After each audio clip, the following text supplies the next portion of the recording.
Apakah ada hadis mengenai memotong kuku dengan urutan jari-jari tertentu? Taib. Membaca Al-Kahf pada saat hari Jumat ada? Ada. Bahkan sunnahnya pada hari Jumat banyak.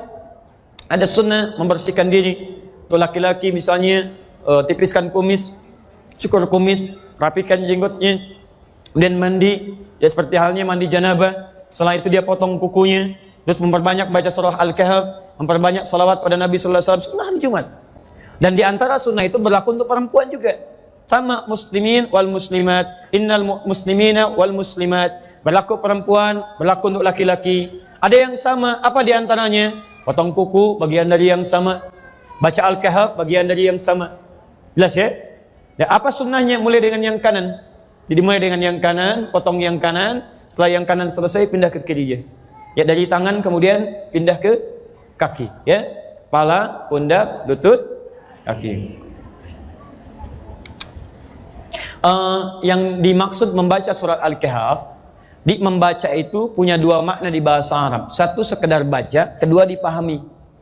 Tapi kalau ada redaksi hadis meminta membaca, itu umumnya memahami, pahami. Kalau sekedar baca saja, berarti untuk menunjuk pahalanya saja. Tapi dorongan untuk membaca sebetulnya tujuannya memahami.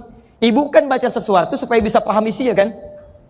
Silakan ibu cek, ibu belajar sesuatu, kalau nggak paham, ibu nggak akan baca. Ya ibu itu membaca supaya paham isinya. Memang cuma Quran yang unik, Quran itu unik. Kebanyakan yang baca itu umumnya tidak paham yang dibaca. Tapi jangan salah orientasi, baca itu untuk paham. Kalau ibu sekedar baca, pahalanya banyak. Satu hurufnya itu 10 kebaikan. Dalilnya At-Tirmidzi nomor hadis 2910. Man qara'a harfan min kitabillah falahu asyru hasanat. Siapa yang bisa baca satu huruf dari kitabullah, satu huruf, dia dapat 10 kebaikan setiap hurufnya.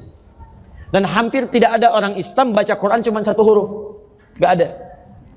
Nun 10. Sudah dulu. Gak ada. Silahkan cek. Bismillahirrahmanirrahim 19 huruf. Al-Kahf berapa ayat? 110 ayat. Berapa huruf? Silahkan hitung. Jadi kalau ibu sampai Jumat ini merasa banyak pahalanya, silahkan kalau nggak mau baca Quran. Tapi kalau ibu merasa banyak dosanya, ayo setidaknya banyak-banyak baca Quran. Mudah-mudahan tertutup dengan itu, dengan pahala-pahala kemuliaan. Ayo, siapa yang tidak punya dosa, boleh angkat tangan? Boleh, silakan. Yang sedikit, yang banyak, udah saking banyaknya nggak bisa ngangkat kan? Ya sama dengan saya, kalau merasa banyak dosanya, belum siap surganya, perbanyak amalan. Cari amalan cerdas. Apa amalan cerdas itu? Satu, amalan yang pahalanya bisa mengalir sampai kita meninggal dunia. Disebut dengan sedekah jariyah. Ibu punya uang 50.000, bagaimana caranya 50.000 awet sampai ke akhirat? Caranya, misal, cari amalan cerdas, belikan mushaf, kasih ke penghafal Quran. Begitu dia bacakan, setiap dia baca, ibu dapat pahalanya. Amalan cerdas kedua, cari yang amalan ketika dikerjakan, pahala lebih banyak dari biasanya. Kalau ibu mengerjakan amalan biasa, itu pahalanya 10. 10, ibu singkirkan misalnya, maaf ya, ada duri di jalan. Duri itu penghambat, kulit pisang ibu singkirkan, dapat 10 kebaikan. Tapi baca Quran, satu hurufnya 10, satu hurufnya. Maka cari amalan-amalan yang pahalanya sekiranya melimpah. Nah, maaf, membaca untuk memahami isinya. Kalau ibu paham, itu lebih dahsyat lagi. Lebih dahsyat lagi, pahala semakin banyak lagi. Kemudian yang kedua, itu yang diinginkan untuk diamalkan isinya. Contoh begini, dulu orang tua kita pernah mendengar gini, kalau sedang mengandung anaknya ingin laki-laki, ganteng, soleh, baca surat apa?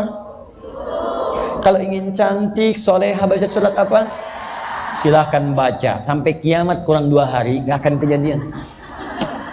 Karena yang dimaksud baca di situ, maksudnya gini, kalau ibu misalnya menginginkan anaknya terlahir laki-laki, soleh baik, terserah Allah mau lahir laki-laki atau perempuan. Ibu baca surat Yusuf, baca itu pahami isinya.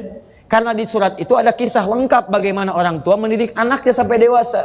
Karirnya bagus, dengan teman-temannya bagus. Nah, saat anaknya lahir, begitu keluar lahir laki-laki misalnya, praktekkan makna ayat tadi. Praktekkan suratnya dalam pendidikan. Bukan cuma dibaca, keluar anak tidak dididik, nggak akan jadi. Silahkan buktikan, sampai kiamat kurang 2 hari nggak akan kejadian. Sehari lagi buat tobat.